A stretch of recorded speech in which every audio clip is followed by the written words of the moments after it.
So today we're going to discuss how we can take the idea of breaking down a compound into its ratio of representation by mass of each element, which we call percent composition, into figuring out the lowest whole number ratios of the elements in that compound. We call that its empirical formula.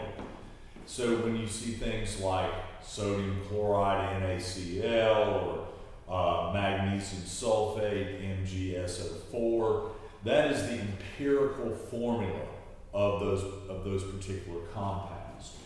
And this method that we're getting into was really almost the backbone of a lot of early analytical experimental chemistry in the 19th century, where early scientists were trying to not just identify what these compounds, other molecules were, what they were made of, but also figure out what became, we now call those empirical formulas, and this helped develop the atomic theory of matter, helped discover many elements, and was essential in the building of the periodic table, amongst other things. So let's take a look at an example. So let's say we have an unknown substance, and through experimental methods, it has been found to contain 52.14% carbon, 13.12% hydrogen, and 34.73% oxygen. And of course, all this totals to 100%. So we can derive the lowest whole number ratio empirical formula from this information if we know the molar masses from the periodic table for each element. So in 3 steps, we can pull this off. The first step is basically treat the percents as molar masses. So just take off the percent symbol and put them into grams. And the second step is to divide each one of these values by the molar mass of that element. As we can see, if you look on the periodic table, these are the molar masses of carbon, hydrogen, and oxygen. Really what's happening is we're converting these values, in a sense, into moles in a way. Maybe not literally, but for the purposes of what we're doing, these are molar, sort of a molar relationship calculation, a set of calculations that we're doing. And we get 3 products in this case. This third step is that we take the smallest product in the set, which is 2.17, and we divide it into all 3 values.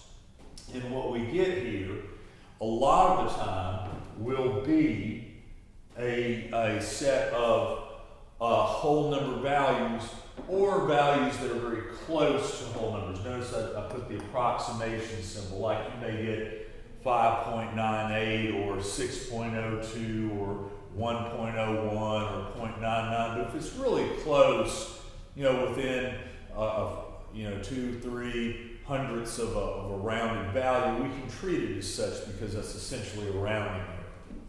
So in this case, we have managed to find that the empirical formula of this substance is C2H6O, that basically is representing for every 2 carbon atoms, there are 6 hydrogen atoms and 1 oxygen atom in this compound.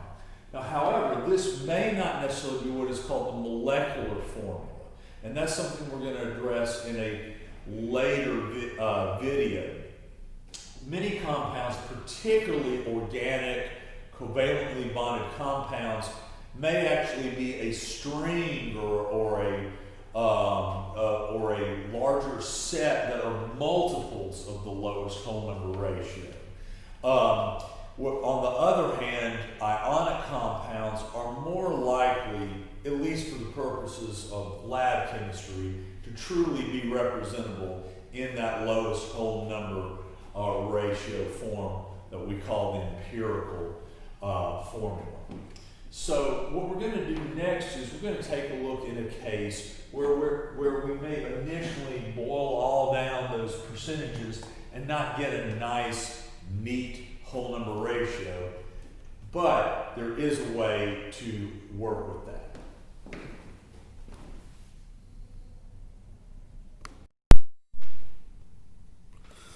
So here's an example where we work through the 3 steps that we just discussed in another problem, but don't come up with that nice, neat whole number ratio. So in this case, we have a form of what we commonly call asbestos. And it has these percentages of these 4 elements: magnesium, silicon, hydrogen, and oxygen. 28.03%, 21.6%, 1.16%, and 49.21%. We divide each of these by the molar masses of the 4 elements. And what happens is when we take our products and divide all 4 by the lowest value, which is 0.7, we wind up with a couple of values that are not anywhere near a whole number, and definitely we would not be able to round. But if we notice, in this case, both of these are really close to a 0.5 value, roughly 1.5. Now, and that tells us that maybe we need to do something to all these numbers that can get them all into a whole number ratio. The reason we have to do this is because there's no such thing as half an atom. So we try multiplying it by a small whole number. Generally, you want to start off with 2. If that doesn't work, try 3 or 4. Normally, that's all it takes is one of those 3. In this case, if we multiply by 2, we get something like 2.98, we get 2, 2.98, and 8. And these 2 values, of course, are very close to a whole number of 3. And so we now can say that we have lowest possible whole number values. We can't simplify these any further. 3238, and we have the formula of Mg3Si2H3O8. So once again, if you wind up with a case where you have fraction values like 1.333, which is essentially a third, you can multiply by 3.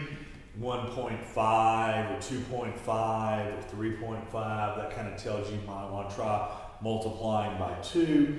And whatever works to get you to a lowest, most simplified whole number ratios, that's probably what the value that we're looking for.